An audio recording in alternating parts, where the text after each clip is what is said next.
This week's Parsha is Parshas Esther. The Parsha starts off, Vayihi bimei Achashverosh. There are two questions that everybody asks on this week's Parsha, and they go as follows.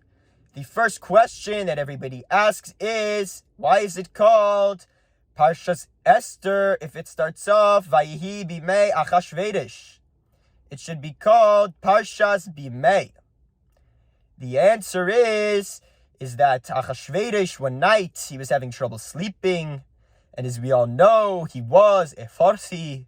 So he said, Esther, can you read for me a lullaby? So Esther said back to him, she said, Achashverosh, of course I can read to you a lullaby. And she said, when I was younger, my mother, she used to read to me, a twinkle, a little star. The second question that everybody asks on this week's Parsha is, it says, Bimei Achashverosh, in the waters of Achashverosh.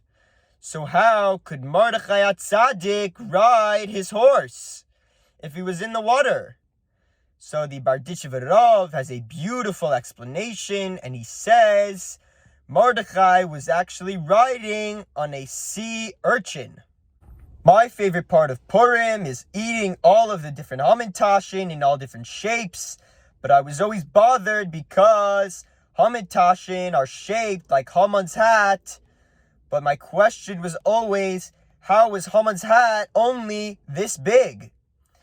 And the answer, the only good answer that I could find was, Haman was actually Paroi. Some of my friends were milking me to give them a shout out in this week's Dvar, Eli, David, and Mel. And to them, I'm going to have to say, no way. All of you should have a Freilichem Purim and a good Shabbos.